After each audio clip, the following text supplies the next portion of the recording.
Hi, my name is Pastor Bemi Christoph. Matthew chapter 13. I have to read it out for you. Verse 11. It says, Behold, there was a woman which had a spirit of infirmity 18 years, and was bowed together, and could in no wise lift herself up.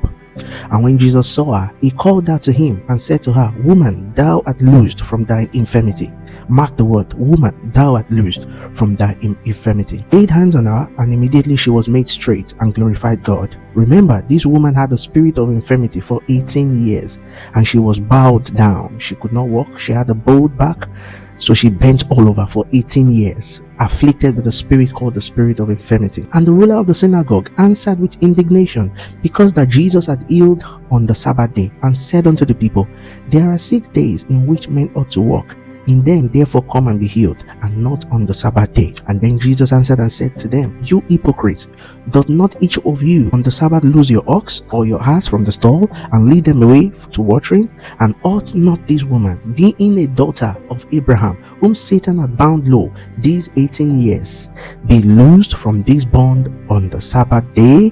And when he had said these things, all his adversaries were ashamed, and all the people rejoiced for all the glorious things that were done by him. This tells us how the world works. It might have been in situations in your life. Sometimes it might have been that you desire something so well, you require something to change in your life. I want you to know that some people can be sat somewhere, just like those people who were looking at the woman thinking, but she did not desire the miracle because it was on the Sabbath day. Justice overcomes mercy. For many people in the world, right overcomes mercy. Qualification overcomes mercy. Even though the woman was sick and it was the Sabbath day, but because he met Jesus, Jesus said, Be loosed from this thy infirmity. Woman, thou art loosed. He said it. The Bible declared that the woman was healed. But instead of the people to rejoice at the good that happened to the woman, they all began to condemn Jesus for healing on the Sabbath day, and they told people, hey, come on the Sabbath day to be healed, only come when it's not Sabbath. And Jesus said, most of you, don't you lose your ox when they are tied on Sabbath day?